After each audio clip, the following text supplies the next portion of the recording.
Malaysia এয়ারলাইন্সের একটি বিমানে মঙ্গলবার বেলা 11:50 ঢাকার শাহজালাল বিমানবন্দরে পৌঁছয় আরাফাত রহমান কোকোর কফিন। এরপর একটি অ্যাম্বুলেন্সে করে তার কফিন নেওয়া হয় গুলশানে অবরুদ্ধ মা বেগম খালেদা জিয়ার রাজনৈতিক কার্যালয়ে।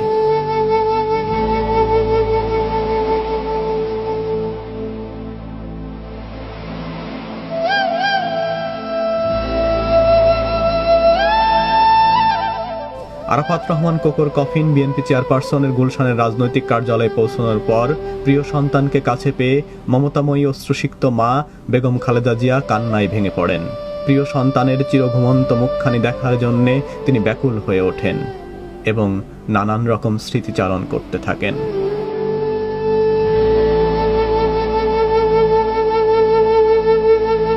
সাদা কাপড়ে মোড়া কফিনের ভেতর শুয়ে নিথর আরাফাত রহমান কোকো। মমতাময়ী মা যখনই ছেলের দিকে তাকাচ্ছিলেন তখনই কেঁদে উঠছিলেন শিশুর মতো। এ যেন এক অন্যরকম দৃশ্যপট। কফিনের পাশে বসেই দুহাত তুলে প্রিয় সন্তানের জন্যে অশ্রু সজল চোখে মোনাজাত করেন বেগম খালেদা জিয়া।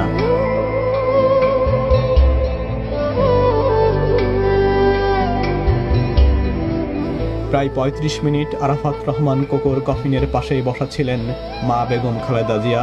এরপর তার সামনে কফিনটি ঢেকে দেওয়া হয়। সেটাও ছিল অনেক বেদনার। কান্নার মধ্যেই মমতাময়ী মা নিজে দাঁড়িয়ে থেকে ছেলেকে বিদায় দেন অজানার দেশে।